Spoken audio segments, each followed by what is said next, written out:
One, two, three, four. Hello everyone, and welcome back. Today we're going to talk about something I've been thinking about a lot. Or at least today. Today we lost not today, but perhaps, I don't remember. We just lost the man dubbed the last man to walk on the moon. And it got me thinking. So I looked up that famous speech by Neil deGrasse Tyson, We Stopped Dreaming. And I really think that that's true. We did stop dreaming. Somewhere along the way, we lost everything that all the dreams, all the hope for the future. And all that got me thinking about what Europe should do. The European perspective on things that are often forgotten in these type of events because we're so focused on these big Goliath. The Goliath that is NASA, that we always forget that Europe has a space agency. Of course, it's not as glamorous or well known as the American one, but we have almost the same budget.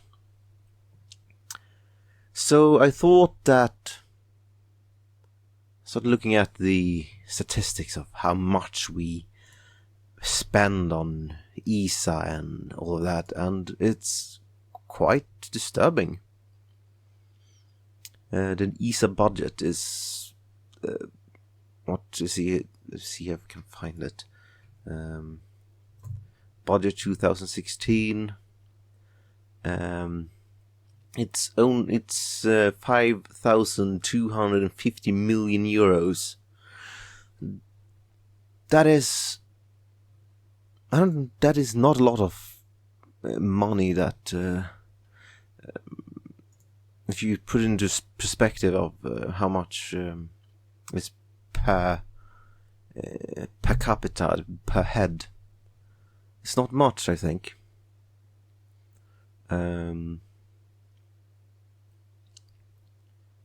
I would suspect that the best way to really get to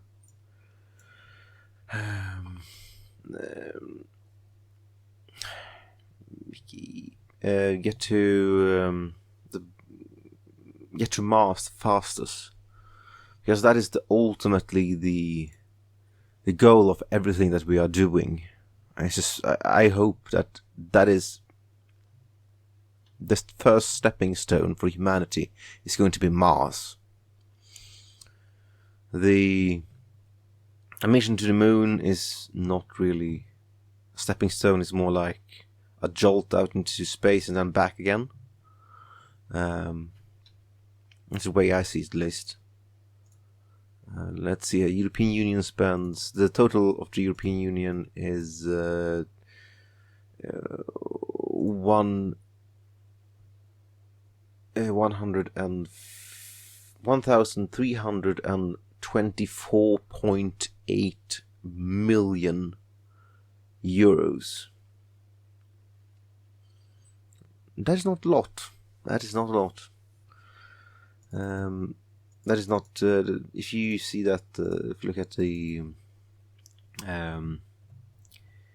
EU GDP, economy of the GDP of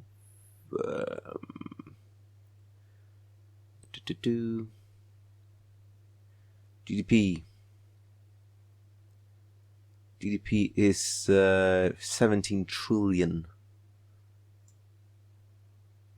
That is insane. Insanely high numbers. So let's trillion. How much is that? Actually, let's just put that into Google, shall we?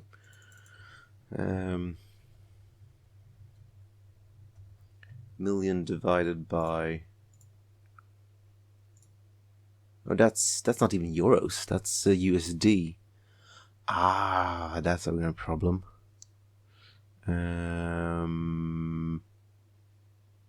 It's close enough. Let's say it's close enough. Why is that in... well... that is less than 0.0000007.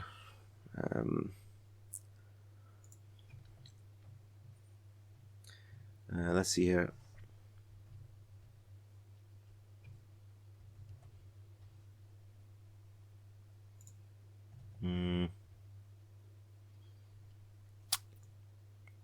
Let's put that in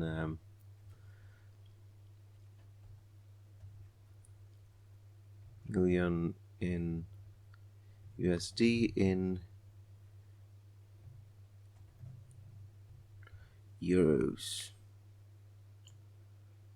15 trillion euros, okay. Let's go back a few steps and... okay, that's 0.00008345585 percent. That's not even I don't know, this sort of small number. That's hilariously small.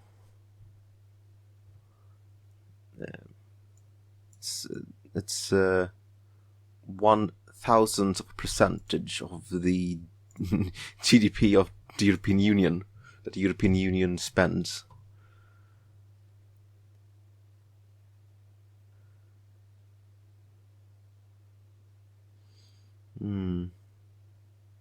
It's I really think that the percentage of tax money that goes into the space agencies around Europe should probably be added upon a few percent. I mean, they don't even get 1%.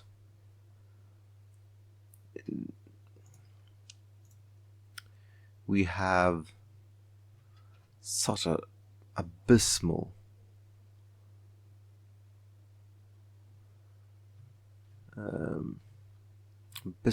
amount of abysmally small amount of money that spends on the European Space Agency, and it's quite hilariously small. Yeah, I think that is probably one of the biggest things that Europe has to really look into over the coming decade, to give more money to this Goliath that is the European Space Agency. It is not just a matter of sending a few rovers here and there. This is going to be about getting to Mars, for God's sake. It's not the final frontier. It's the first frontier. The first frontier that humanity is ever going to step on. To get over that. To know what's over that hill. That proverbial hill that you see in front of you. That is what humanity must strive for. I know it's going to be hard to convince people, but what choice do we have? It's either that or stagnating here on this lump of rock. And I don't want to see humanity die here. It's our destiny to be among the stars. It sounds so, I don't know, cliche saying that, but from a a guy in his room somewhere. But I really, really, really don't see humanity surviving if we don't venture out. First stepping stone for humanity is going to be Mars, not the moon. The moon is not the first stepping stone. I would like to point that out, that it is basically we are putting your big toe into the ocean. That is going to the moon. What going to Mars is going to be like is getting in a boat and getting across that ocean to Mars. And Mars is just the next island over. It's not the next continent over. This is just the next island. That is the perspective. When we venture to the next continent, the big thing over the horizon, we can't see. That is when humanity has really, really taken its first steps as a species.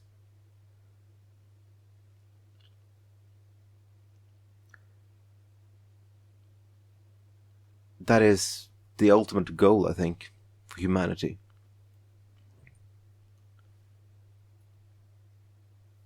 We can't just sit here and putting our big toe into the ocean saying, "Ooh, it's cold, I don't want to go over there," when we are dying on this island here.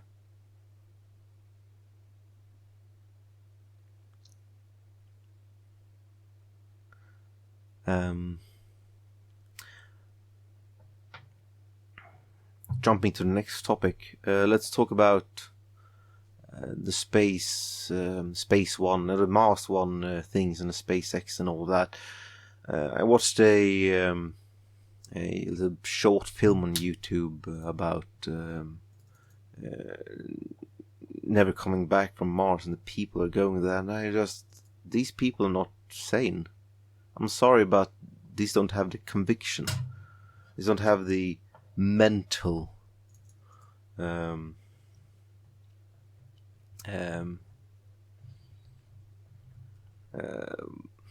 mental capacity, I think, to really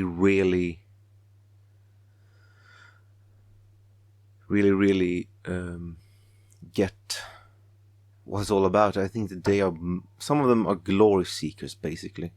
It's on National Geographic. It's would you go to Mars if you could never come back to Earth? Short film showcase. It's from 1 year ago. If you ask me, I would go to Mars. I would burn everything here just to go to Mars. I would burn all contacts I have here. Because I understand that humanity's survival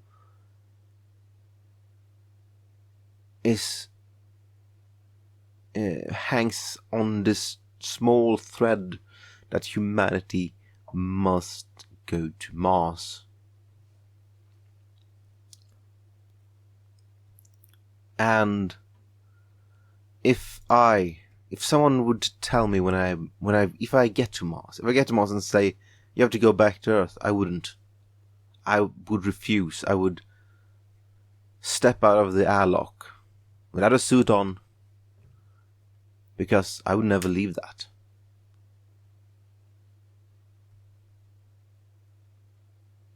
It is not a glory seeking.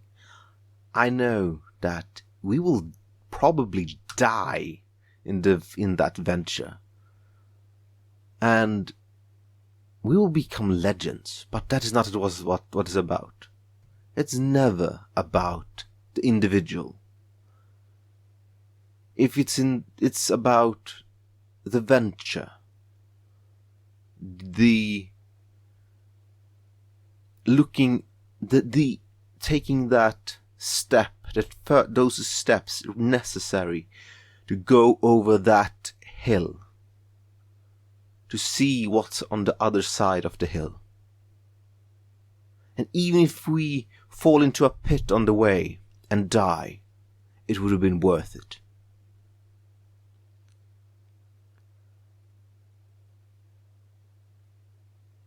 That is what it should be about.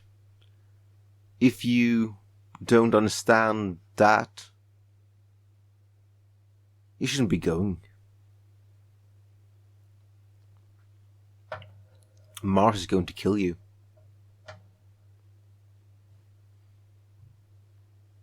The universe is out for us. The universe is a hostile place for us humans. But that makes it all the more fun.